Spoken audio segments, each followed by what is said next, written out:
Playing with fire can get you burned. But just how much damage are the tit-for-tat sanctions between the European Union and Russia really doing to their economies?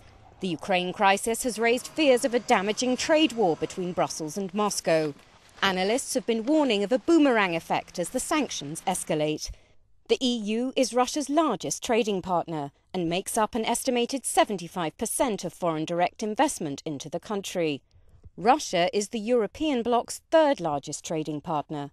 But as this Brussels data shows, the EU imports a lot more from Russia than it exports. This month, Moscow slapped an embargo on food imports from the EU, as well as from the US. European agricultural producers, whose trade with Russia was worth almost 12 billion euros last year, could face huge losses.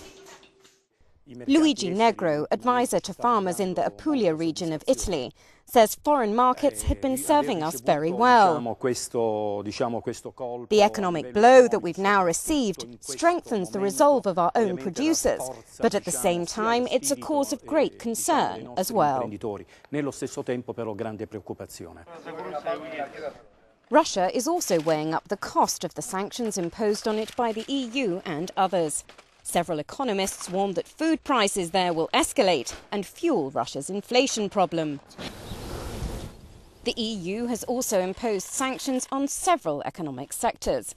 So far, Russia's gas industry has been left alone, and there's a clear reason why. The EU imports much of its gas from Russia via Ukraine.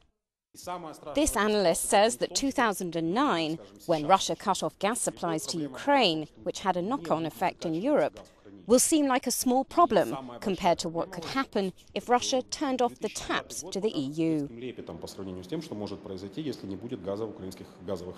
That's why the EU is cooperating with Russia to avoid that kind of situation, he says.